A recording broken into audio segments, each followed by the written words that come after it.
Muchísimas gracias, bienvenidos a todos y a todas.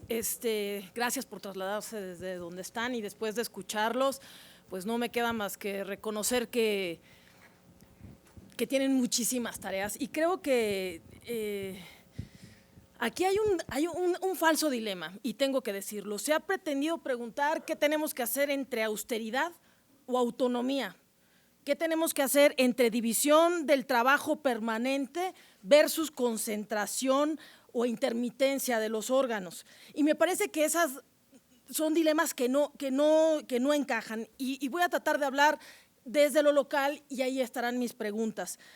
En los procesos locales, ustedes tienen una cercanía indiscutible, territorial y poblacional y de idiosincrasia. Sencillamente, el norte, el sureste, el centro del país tienen lenguajes sociales diferentes. ¿Cómo se construyó el proceso electoral? Se construyó a partir de la participación de todos los actores involucrados en la cadena.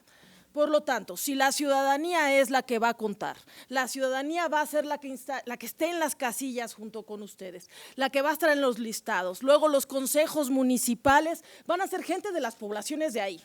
Los consejos distritales van a ser personas de la población de ahí. Y luego cómo esto se va interconectando o desdoblando a niveles nacionales.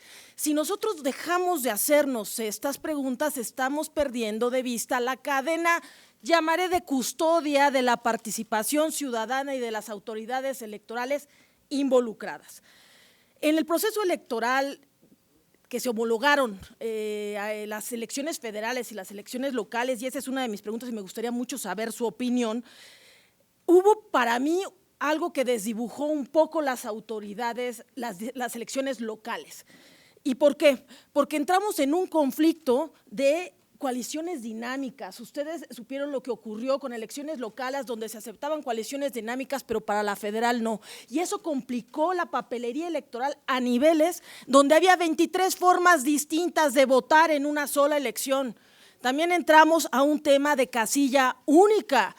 ¿Cómo hacíamos una casilla única con elecciones concurrentes? Y eso también se tuvo que resolver sobre la marcha. También entramos en un problema de incluso de cambios de participantes políticos a 5 meses de iniciados los procesos electorales. Eso fue en Chiapas, con los costos que esto significa de volver a hacer la papelería electoral con todos los controles de registro. Así es que a mí me queda claro la necesidad de construir desde lo local con las complejidades y dinámicas de un proceso electoral y no hacer una pregunta versus austeridad o autonomía. Creo que tendríamos que resolver la autonomía y luego nos preguntamos si eso nos hace más barato económicamente los costos. Deberíamos preguntarnos cuáles son las sanciones sustantivas de un proceso electoral y luego vemos si lo estamos haciendo correctamente. Así es que una de las preguntas que yo tengo es: ¿qué piensan ustedes de la homologación de las elecciones federales y las locales en relación a la eficiencia y a la representación y participación ciudadana? ¿Alejó o acercó a la ciudadanía a las urnas? Mi impresión es que se alejó. También me gustaría saber cuáles son los problemas que ustedes detectan más evidentes en las competencias concurrentes entre el Instituto Nacional Electoral y ustedes.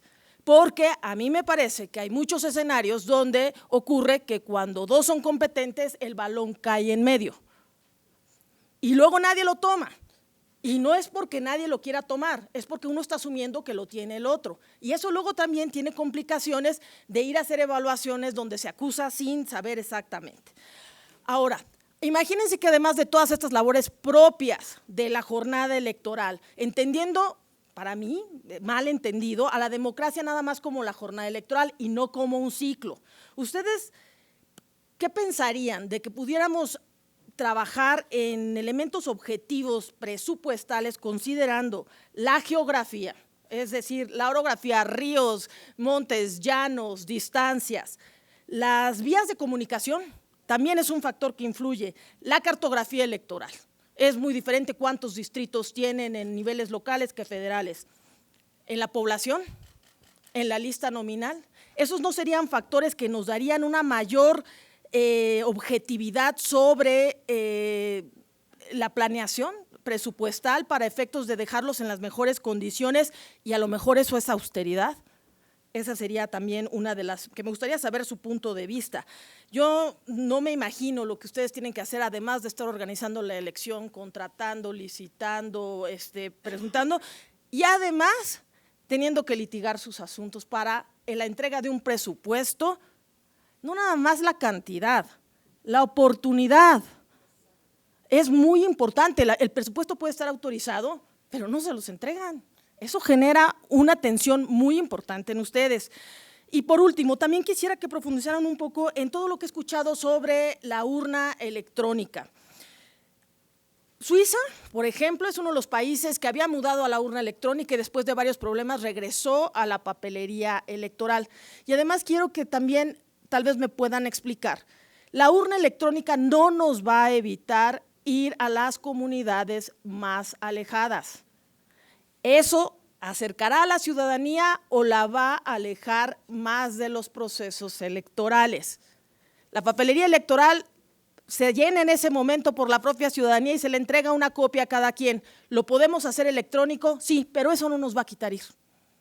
Entonces, no necesariamente es un ahorro y me gustaría escuchar sus opiniones. Me gustó mucho la gradualidad y los laboratorios que podríamos ir escuchando. Y bueno, en cuanto a las actividades fuera de los procesos electorales, yo que entiendo el proceso electoral o la democracia como un ciclo y no como la jornada electoral, yo he visto y conozco algunos casos donde ustedes incluso tienen que trabajar en la ejecución de las sentencias cuando hay nulidades de elecciones extraordinarias. Y además, en 3 años tienen ustedes que ponerse en comunicación con las autoridades jurisdiccionales para afinar criterios, tienen que ponerse en comunicación con el Instituto Nacional Electoral para resolver los problemas que cada dinámica electoral les deja y además, por lo tanto, presupuestar en tiempos de un proceso electoral y de actividades ordinarias nos desdibuja su actividad. Me gustaría escuchar sus opiniones sobre estos temas. Gracias.